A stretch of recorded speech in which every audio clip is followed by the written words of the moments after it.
இன்னைக்கு சூப்பரான ரெசிபி தான். மொறுமொறுன்னு அடை தோசை பண்ணலாமா? வாங்க எப்படி பண்ணலான்னு பார்த்துடலாம். அடை தோசை பண்ணுறதுக்கு மீடியம் சைஸ் படியில் 2 படி இட்லி அரிசி எடுத்துக்கோங்க. 3/4 கப் துவரம் பருப்பு.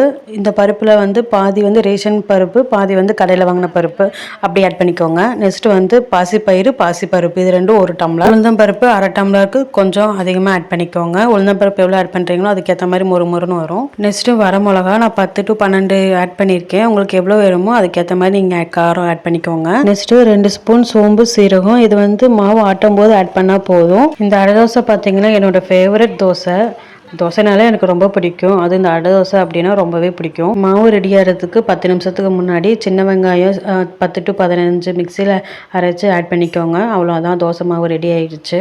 இந்த தோசை மாவு கூட தக்காளி கூட அரைச்சி ஆட் பண்ணலாம். பட் நான் தக்காளி ஆட் பண்ணல. உங்களுக்கு வேணும் அப்படின்னா நீங்கள் ஆட் பண்ணிக்கோங்க. அவ்வளோதாங்க, சூப்பரான மொறு அடை தோசை ரெடி ஆயிடுச்சு. தேங்காய் சட்னிக்கு சூப்பராக இருக்கும்.